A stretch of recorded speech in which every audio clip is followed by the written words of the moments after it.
Tu yang kata Allah Ta'ala sebut, qul hal yastawil ladzina ya'lamun, samakah orang reti dengan orang tak reti ni? Tuhan sendiri tanya. Tu kata penting mengaji tu. Ibu-ibu ada suami, yang mana ada suami, jangan biar suami makan seorang. Duduk betul, duduk. Tu yang saya sebut lah itu. Ibu-ibu duduk tengah semayang, duduk tengah baca Quran, tiba-tiba suami balik. Kan? Kita pun kata, nak makan biar tu, semua ada di bawah tudung dah tu, biar makan. Saya habaq dah ke ibu-ibu itu kan.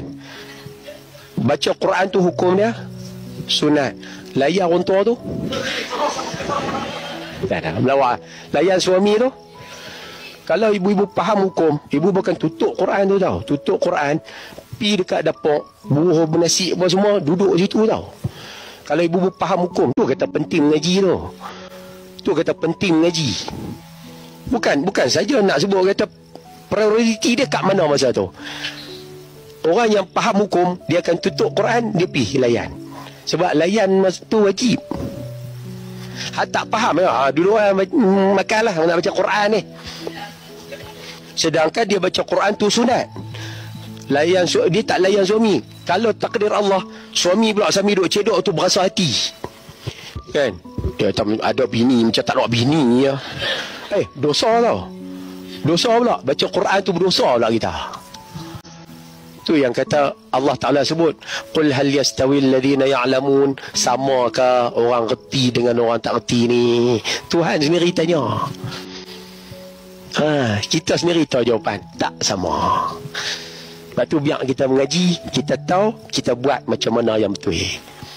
Dia adik 8, tapi semua lelaki, tak ada perempuan langsung.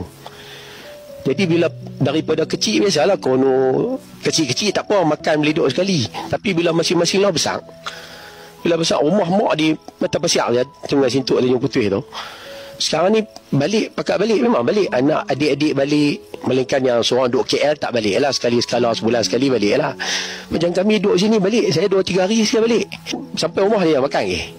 Selaluan kita doa lagi lah kan. Biasalah benda tu. Nanti bila makan, dia hidang tu tak apa. Bila kita duduk makan, dia main duduk ni. Dia duduk tu, dia keluar lah apa-apa. Kadang buah apple kah, kadang kalau ada buah pelam kah, kawan tak boleh makan banyak, dia makan sikit tak apa. Buah pelam dia potong tu, dia tak. Kalau tak ada apa pun tak makan apa, dia duduk ambil ayak sewan. Lepas tu menyembang. Apa benda nak sembang-sembang. Sehari kalau adik ni balik, ni abang ada ni, mai makan sekali, mai duduk. Mai makan loh. Dia macam mana pun dia akan ikhtiar juga bagi dia makan 2 orang. Saya duk perhati lah tengok. Rupanya jangan biar makan seorang.